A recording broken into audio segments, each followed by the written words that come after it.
And we're live. Go for it, Nathan. All right. Dallas, is the presentation up? There we go. All right.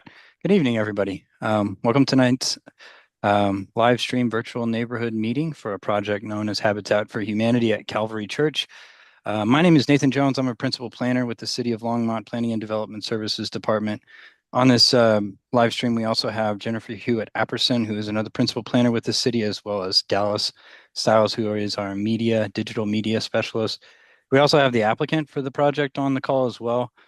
David Emerson is going to be providing an application or a presentation for the applicant.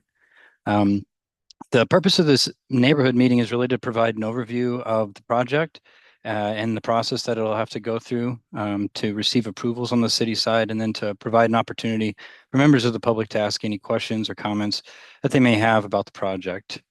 Next slide. All right, so to get into the meeting agenda, I went through welcome and introductions. Next, I'll go through the meeting overview and format. We'll talk a little bit about the project and the process through the city administrative process. The applicant will then provide a presentation, and at the end, there will be an opportunity for public comment and any questions that may be raised. Next slide. So as I mentioned, this is a live stream neighborhood meeting. So I wanted to take a second to go through some housekeeping. Questions and comments will be taken after the staff and applicant presentation. Between the presentations, there'll be a 5-minute break, during which time folks can call in. We ask that you mute yourself when you call in so that there's no feedback or anything. And then once you call in, you'll be called in based on the last 3 digits of your phone number. I should also say that this presentation will be available on the city's YouTube channel for future reference after the conclusion of this meeting. Next slide. So to get a little bit into the project, I have it listed here in the map on the right-hand side of the screen, highlighted with the red star. It's located at the northwest intersection of 21st Avenue and Gay Street.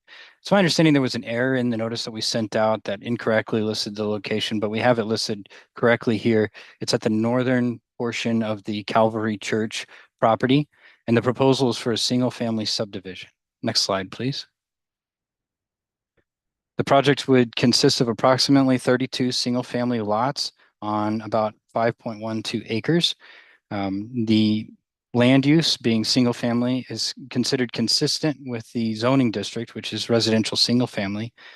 And next steps would be the submittal of a preliminary plan and a final plat.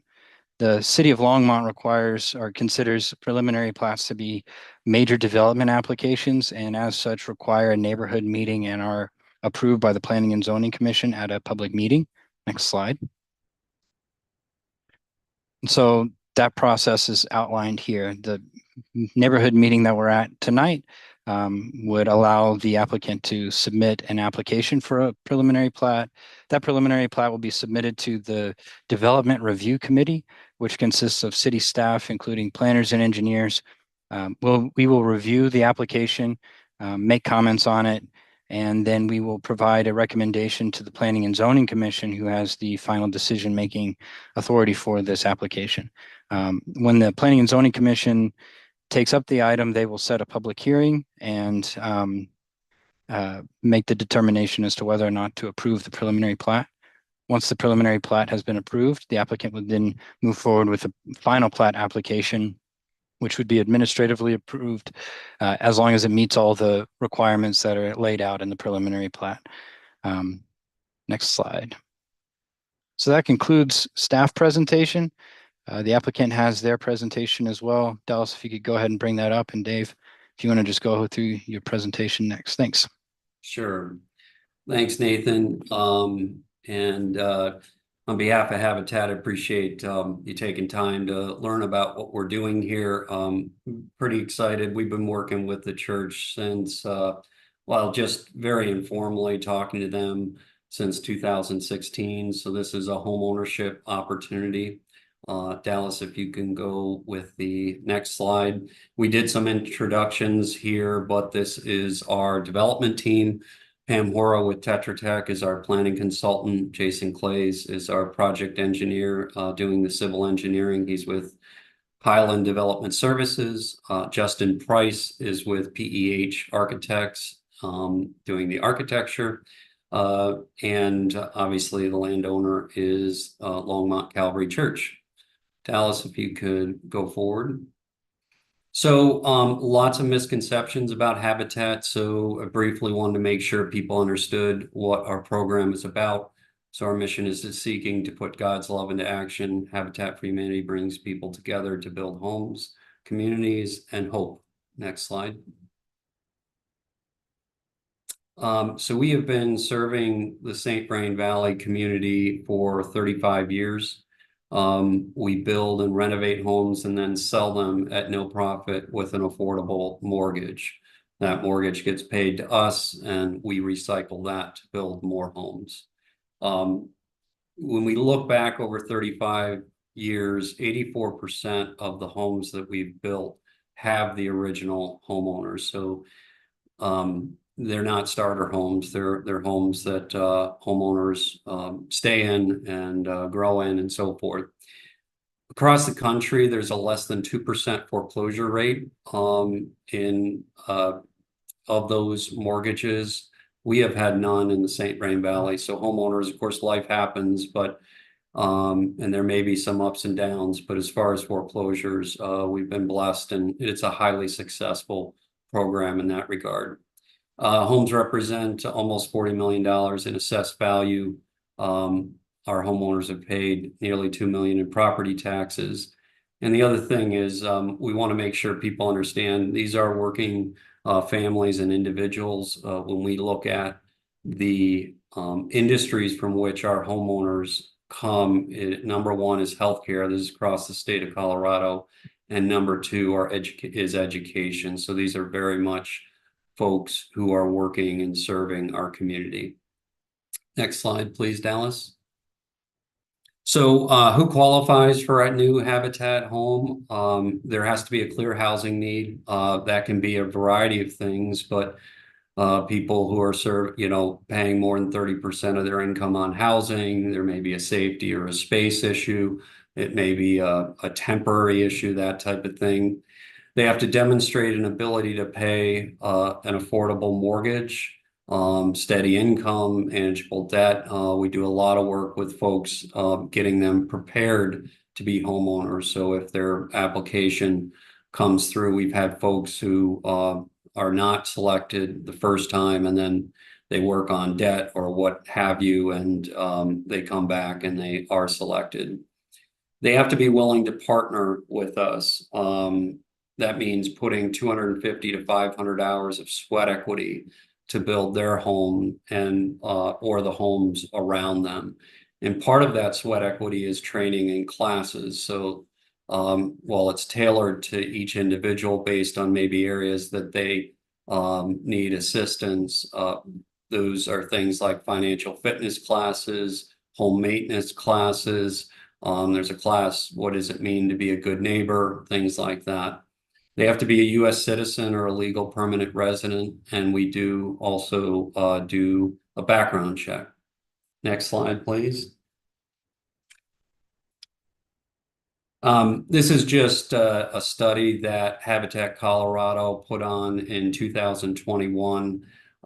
They asked Habitat homeowners around the state what they've and measured the long-term impacts from participating and being a Habitat homeowner. And what we see is a greater sense of well-being, improved health, both physical and mental, things like increased savings, better educational outcomes, and a reduced need for public assistance.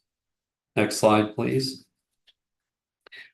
Just a quick anecdote here. Patty was selected within the St. Vrain Habitat in 1999. She had a 9-year-old daughter at the time. Patty was a certified nursing assistant. As she worked or lived in her home, she went back to school and now is a registered nurse. And her daughter has grown up and has graduated. And in 2020, she paid off her Habitat mortgage early. Next slide, please. So want to talk a little bit about our homes. So our homes are affordable to buy, so we make sure they are priced at cost and underwritten at 30% of a person's income. So we find that if we can make sure the payment, including insurance and property taxes, is less than or equal to 30%, people can thrive. We make sure that they're affordable to own. So we put a lot of work into making sure the homes are excellent, are high quality. They're energy efficient. So, if we can put a little bit more effort in sealing the home, for example, that means that they're spending less on energy. We have various construction professionals that assist with each home, a lot of that before the home is even built, but that's also while it's being built. Mechanical, electrical, plumbing, insulation, drywall, roofing, and excavation are a variety of just some of the outside professionals we use. And then, of course, we have on-staff professionals who guide the volunteers. Third is we always strive for blended architecture. So we have built 16 different neighborhoods in Longmont. So our goal is that when you drive by a Habitat home in the future, you're seeing it as no different than any other market rate home. And then the last thing is we want to talk a little bit about real estate impact. So let's go to the next slide. And before I get there, I just said that, we build in over 16 different neighborhoods. This is a quote from Chris Allison, who is the former chief building official, who was very kind to really just give us honest feedback and felt that there was no difference. A lot of the reputation that we had gained within the community and with his inspectors is that our final quality was as good or sometimes even better than what they saw in the field. And these are pictures of actual Habitat homes in Longmont. So go to the next slide. So often I will get questions about, well, what's the impact of you building? And obviously, when we talk about real estate impact, when we talk about the future, there are a lot of things that come into play, and there are no guarantees. But one of the things I want to make sure you hear is when we look at national studies and we look at our local experience, all the evidence really is on the side that would show that there is no impact, or certainly no negative impact, on neighboring houses when we build our houses. Our last home, which is a paired home, so it was a duplex, each of those homes was appraised for $452,000. So that's just looking at the quality, the square footage, type of fixtures, things like that. And so, pretty high valuation, and certainly comparable to market rate. But if I break this down a little bit, there are national studies that have been conducted over many years in many different locations that really just refute the notion that lower income housing has a detrimental effect on neighboring property values. One of the more recent or not recent, but one of the ones that I thought did a really nice job of articulating that was Trulia research done in 2016. The article was entitled "There Doesn't Go to the Neighborhood," and it really looked at affordable housing and its impact or lack thereof on nearby home values. The second thing is our local experience. And one of the advantages of working in 16 different neighborhoods all around Longmont is we can, over 35 years, is we can kind of go to some of these neighborhoods and pull sales data before we were there and after we were there. So if you can go to the next slide, Dallas. this may be a lot of information, but I do get this question, and I want to make sure you at least see our view of things. So this is the first case study, if you will, at Mill Village. There are 6 Habitat homes that were built from 03 to 04, and then 3 more. So actually a total of 9 on this small street. And there's a total of 28 houses on the same street. So there's non-Habitat homes and Habitat homes. And so we know there were purchases of market rate homes in 05 to 07 and looked at the purchases from 16 to 20. And so when we averaged the initial purchase price from 05 to 07, those market rate homes were selling at 257. And the more recent sales were 391,000. So we're seeing an increase of 105 to 160,000 over that time period. If we can go to the next slide. This is Quail Ridge. These are the homes that we've built there. All the pictures that I'm showing are homes that Habitat has built. Same kind of scenario. We looked at the 7 Habitat homes that were built from 06 to 08, excuse me. And then we had 8 non-Habitat. 5 of the 13 were Habitat, 8 were non-Habitat. We were able to pull purchase or sales history from 05 to 04 to 05 before we started, and then 17 to 20. And we see market rate housing going from 291 to 407. So increases in prices there. And actually, I put an asterisk on more recent sales prices in this particular neighborhood of 460 and 705. So there really just doesn't seem to be any correlation there. Certainly, sales prices are high. Next slide, please, Dallas.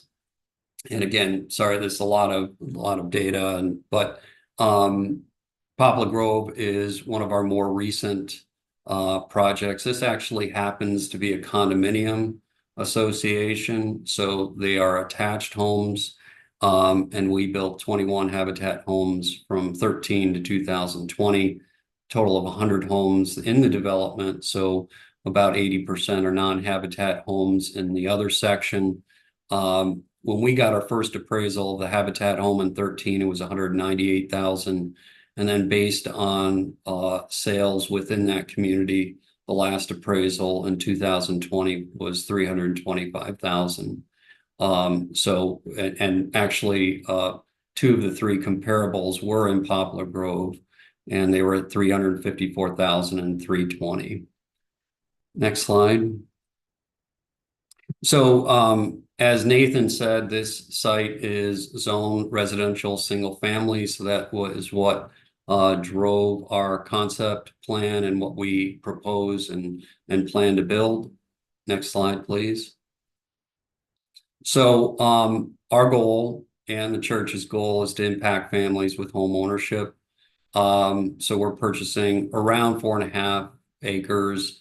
There's some detention pond we'll be using with the church. I'll show you in a minute. So it's 4.5, 5 acres. It just depends on how you look at how the land will be divided up. Residential mixed neighborhood zoning, or excuse me, that should say single family zoning is 1 to 8 units per acre. And so with 32 single family detached units in this zone, we're a little bit below what the density would allow. So we're at a little over 7 units per acre, whereas we can go up to 8. The parking requirement per the code is 1 space per house. As I'll show you in a second, the concept is proposing 4 spaces per house, 2 in the garage, 2 on the driveway. Next slide, please, Dallas. So this is the concept plan. And so what you're looking at is north is to the right, west is to the top of the slide. And you see Calvary Church to the left on the slide there. So we are not allowed to load, have driveways off 23rd and Gay Street. So there will be a new street that will come through the neighborhood, and then a public alley. So you see the street is a little bit wider towards the west, coming in off of 23rd, and then jogging down along the existing landscaping berm, excuse me. And then the public alley does a bit of a L shape.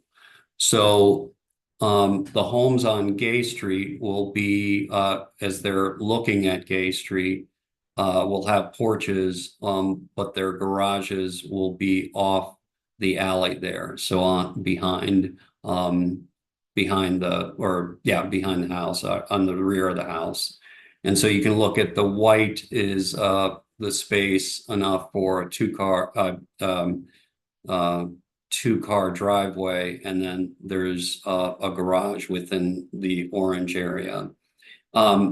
We are proposing a new drainage pond just to the south, to the left of the development, that will take water that's coming from the north, and then take it and store it in heavy rain events, and then go out to the oligarchy ditch. We are hoping that this is something that is mostly dry, or most of the time is dry, and can be used as a multi-purpose type of area for the church and the greater neighborhood. That's certainly what the church would like to see. So something like a rain garden or what have you. The only other thing I would mention is there is a 30-foot easement on the west side. So the top of the screen, that will be maintained. So even though we're proposing that the lots encompass that 30-foot easement, it will be an open space that will have to be, it'll have to shed water appropriately, but it'll give each homeowner a little bit of a bigger backyard. See, and so let's go to the next slide, Dallas.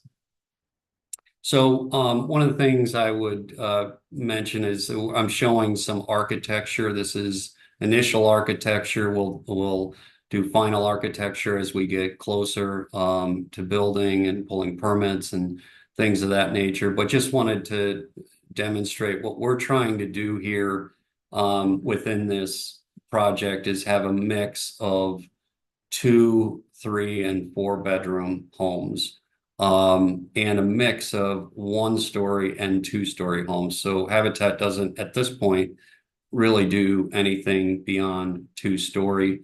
But this is showing the kind of a street view from not a kind of, but a street view from Gay Street, where we would have a mixture of 1-story and 2-story with a garage in back. Let's go to the next slide.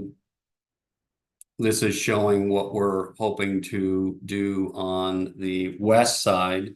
So one of the things we found with the west side is, given the depth of the lot, we were able to achieve up to, we believe, four bedrooms on a 1-story ranch concept. That's a product that you just don't see a tremendous amount of in Longmont. And for those who may have a parent who's aging and needs has some disability or what have you, having or anybody who has a family member who has a physical limitation, allowing for 1-story ranch product is helpful. So go to the next slide, please.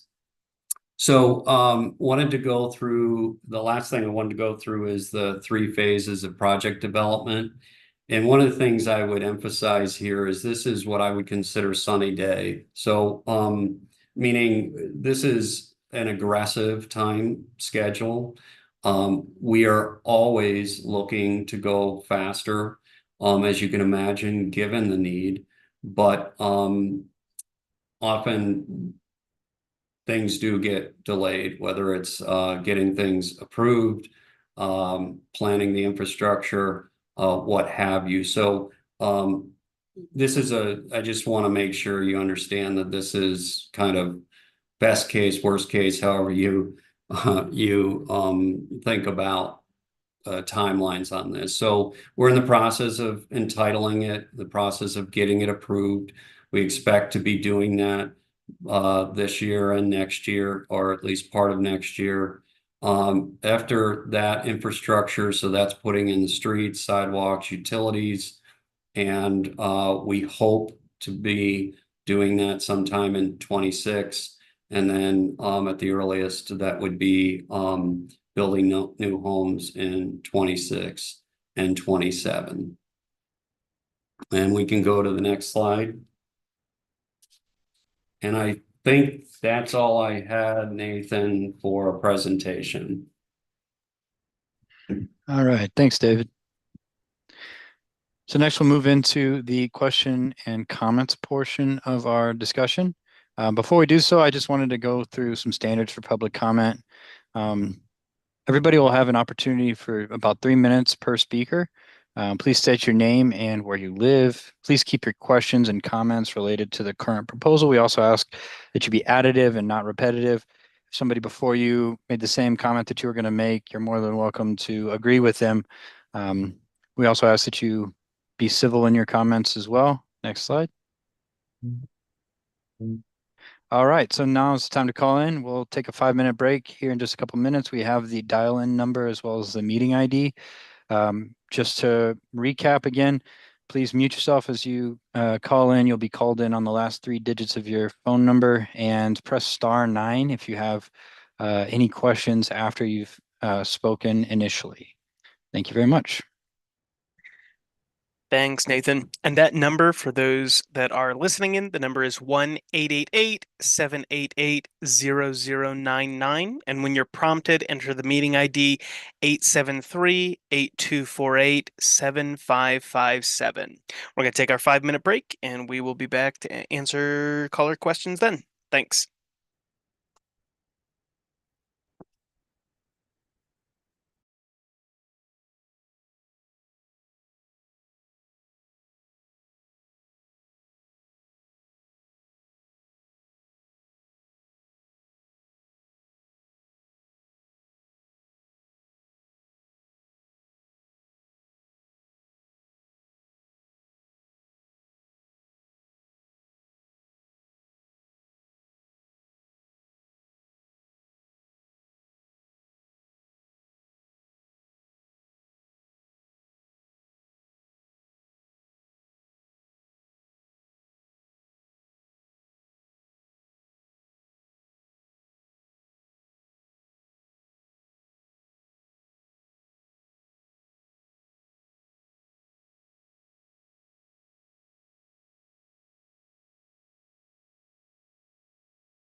All right, we are about 30 seconds out from taking our first couple of callers. Callers, if you are in the meeting right now, make sure that you are muting your live stream. I'm going to call upon you by the last three digits of your phone number. We just don't want any feedback coming through once you are in the meeting. So again, we got about 15 seconds and then we will start taking callers. Thanks.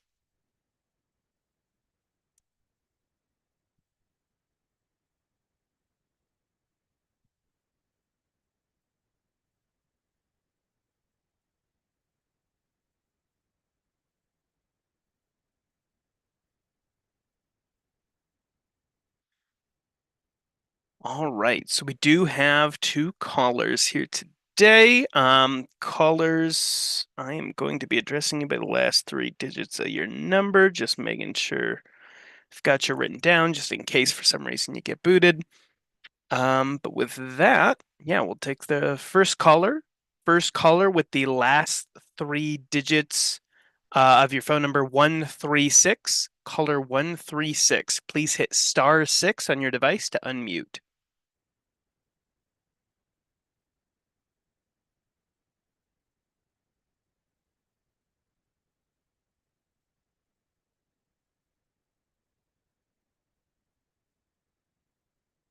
Caller with the last three digits of your phone number 136. Please hit *6 on your device to unmute.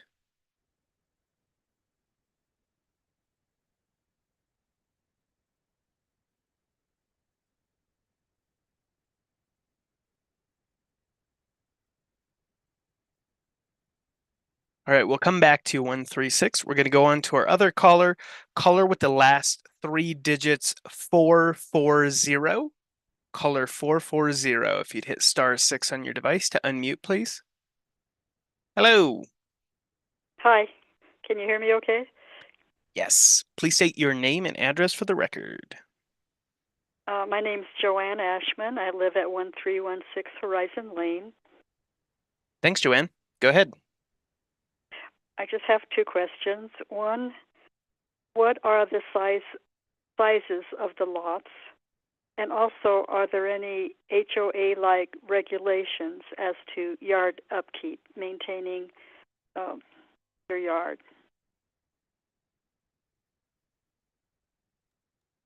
Yeah, so the size of the lots, and I want to make sure Jason corrects me, is I want to say 5,400 square feet. As far as an HOA, right now we do not have any common area that requires an HOA. Typically, that's what you see with an HOA. Those would be things that if there were design standards, they could be introduced with the homeowners themselves. Ultimately, this subdivision will be 100% owned by the homeowners. Habitat will not own any part of it, so they would therefore not be a part of the HOA.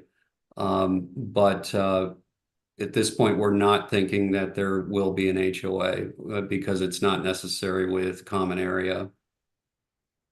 Yeah, I didn't mean that there would be an HOA, but I'm just wondering if there's a standard that's part of the presentation of the yard. Yeah, I mean, in general, what we go by is anything that is we support anything that is maybe a violation of the city. So in general, it wouldn't be any different than what you're under with the surrounding area. So if it's, yeah. Okay. And then in general, it seems that the more western lots might be a little larger, but what are the lot sizes in general? So Jason, am I correct? You can just give me a thumbs up that they're 5,400 square feet, give or take. Okay. I could do the math real quick. I could tell you that the rear loaded are 100 foot deep, either by 36 or 38 foot wide. And then the front loaded, which are the western lots, those ones are 45 feet by about 120 feet deep. Right. What did you say the first one was? 36 by 36 by 100. Right. So 100. that's 3,600 on the alley loaded, and then around 5,400 on the front loaded. Yep. Okay. I would also just note that on the city side, this will, as I mentioned, this will have to go through the plating process, which means that city staff will review the dimensions of all the lots based on our land development code. So it'll still have to meet all of our minimum standards. And I'm trying to find it now, but I can't seem to walk and talk at the same time. But once the application is submitted, we'll review it for compliance with the residential single family zoning lot dimensions. Okay.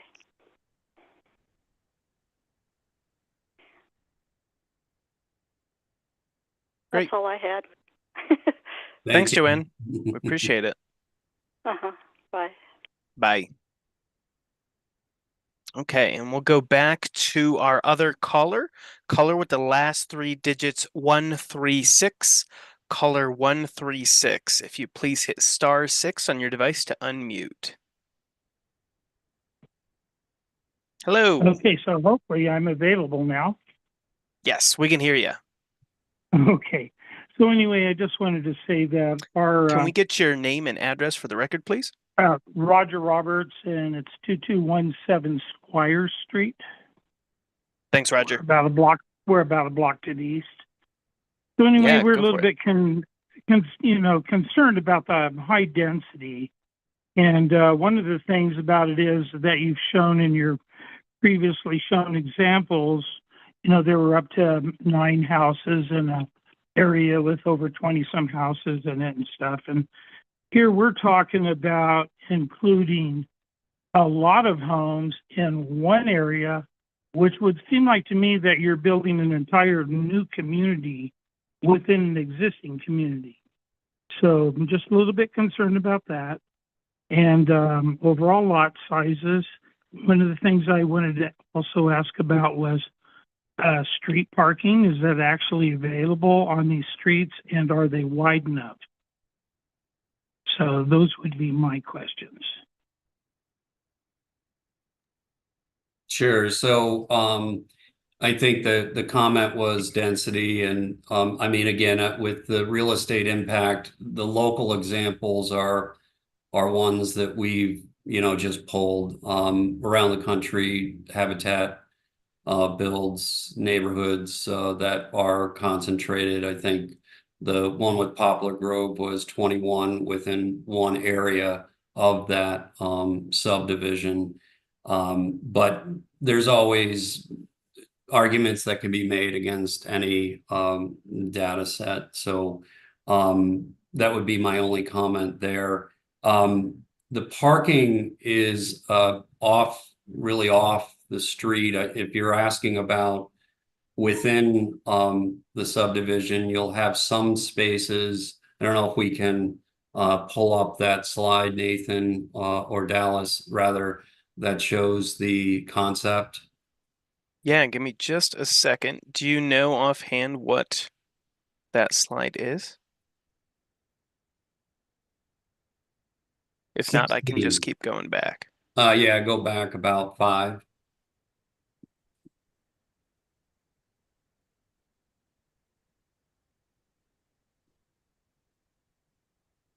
No, one more maybe, or a couple more.